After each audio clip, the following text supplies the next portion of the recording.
Hello, this is Laura with Jot and Tittle Typewriters. Welcome and thanks for watching today. I have a 1939 Royal Arrow for you, and this is a portable typewriter. Great for coffee shops and cafes. A little too big to travel with unless, like you're in an RV or something like that. That would be awesome. But really fun. It is kind of like a Royal Model O in that it's just, there's not a lot of bells and whistles on it. So let's show you around and do a little typing test on it. Okay, so this has magic margins on it, or you can flip it up and set it here, which is so much faster if you ask me. But it's there if you want to use it in magic margin. Basically, you just set it where you want it. And it's right now it's there. So let's say here, and then now it's gonna be there. And if you wanna move it back, then you need to release the carriage and this at the same time. And you can clear it. And now you can set it like there, okay? But however you choose to do it. Now there's no tabs on this one. Oops, excuse me, just the margins.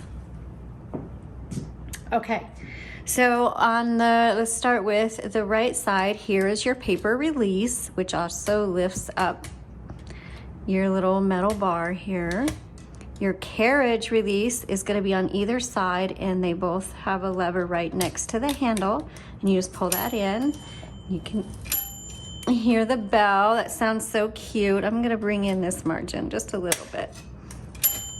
There we go. And then I'm going to bring this margin in. I like narrow margins. Okay, this is a great sounding bell. I really like it. Okay, on the left side, you're gonna see your return handle, and then your line selector switch is right here. So 1, 2, okay? This one, I suspect, is the one that releases your roller handle because you can hear the clicking.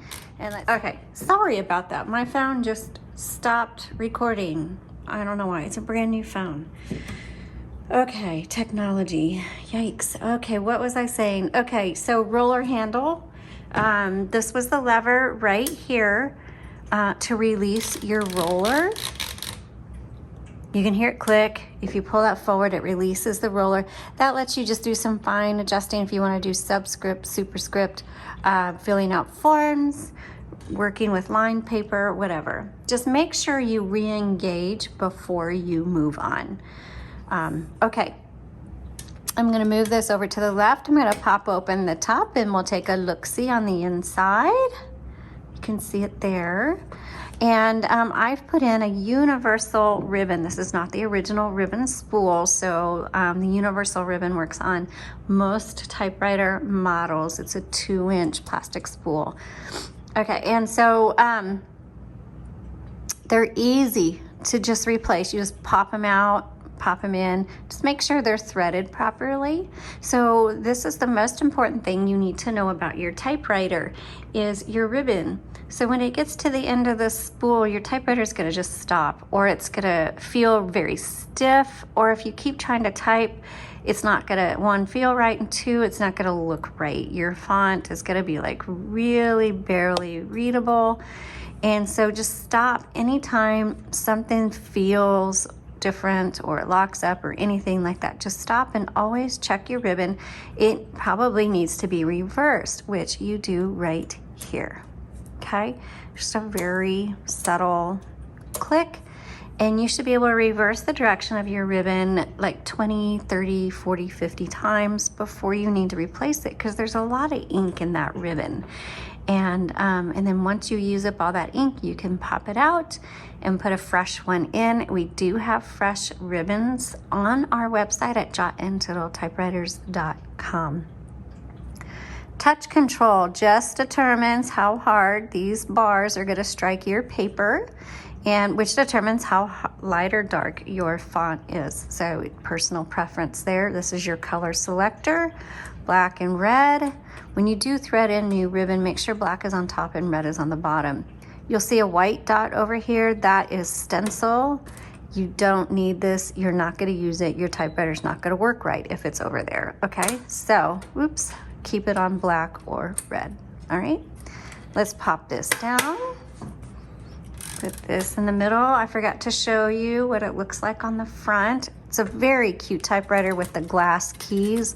I love the feeling of the keys on my fingers. Okay, let's go ahead and do a typing tutorial. Test, whatever. Okay, and this one doesn't have a paper guide either, because basically it has enough room, just enough room for the paper. So you just set it there, turn the handle, make sure you pop that metal bar up so you can get the paper underneath it. Bring it all the way up to make sure it's straight, which it is. And if it wasn't, you just pull your adjust forward. Your paper release forward, and then you would adjust it, re-engage it, and back down. Okay, let's go ahead and start typing. There's no number one, so you use the lowercase l, and this is a 1939. Those keys feel amazing, and this is a nice big font.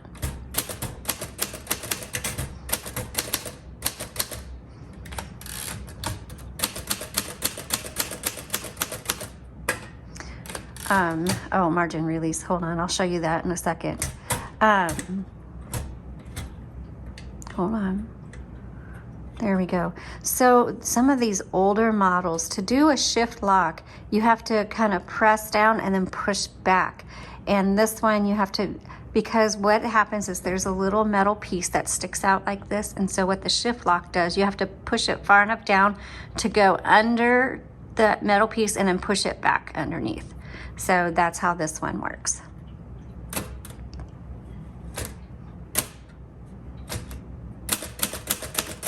So that 2 is sticky on the shift. We will get that taken care of for you.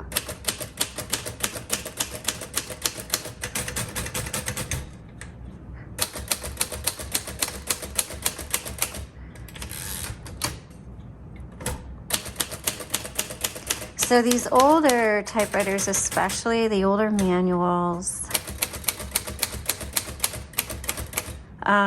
it makes a really big difference, the pressure you put on the keys. And I always forget, I can pound pretty hard on the keys, and the typewriter doesn't necessarily need that. So, and sometimes if you're typing too hard, you'll actually have problems with skipping and other things. And that's not every typewriter, it's just certain ones. And I noticed right away I was hitting the keys too hard on this one. So this is a light touch typewriter, and it's very sensitive to touch.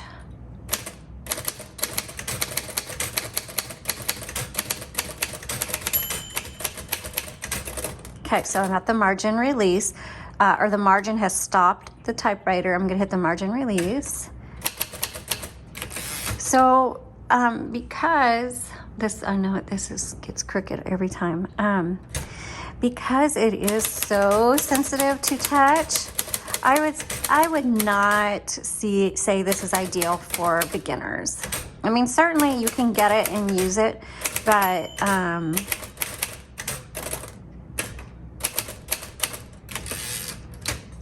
just beware, you're gonna have a longer learning curve in using this typewriter, and to be gentle with it. This is a very sensitive key. Has very sensitive keystrokes. Okay.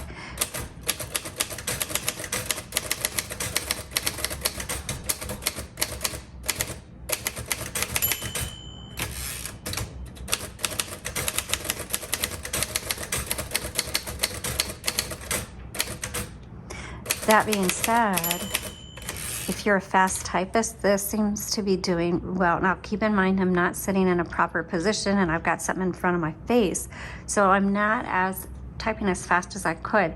However, just by the feel, this can handle probably a pretty fast typist because of its light touch, if you use the light touched. If you're heavy-handed, this one probably, it's gonna stick on you and stuff like that. It's not sticking on me. I don't know how to explain it. That's why I don't recommend it for a beginner. But someone who understands touch on a typewriter. Through house on a creature stirring mouse. So I don't want to scare anybody away. I'm just being really honest. So even if you are a beginner, you'll still like this, but go easy on it. Type light and give yourself and the typewriter a little bit of grace as you learn the feel of what it responds best to. That's what I'm trying to say. Okay, I hope that makes sense. This is actually, I'm gonna give this an A+. Do they have a plus on here? There's no plus on this one. So this is gonna get an A on it. Wonderful typing machine. I actually really love the feel of it. It doesn't skip. I just hit the space bar there. But needs a light, I would say soft hand or touch /touch. Okay. This is actually very cute, very fun. I really like it. Thanks so much for watching. You all have a great day.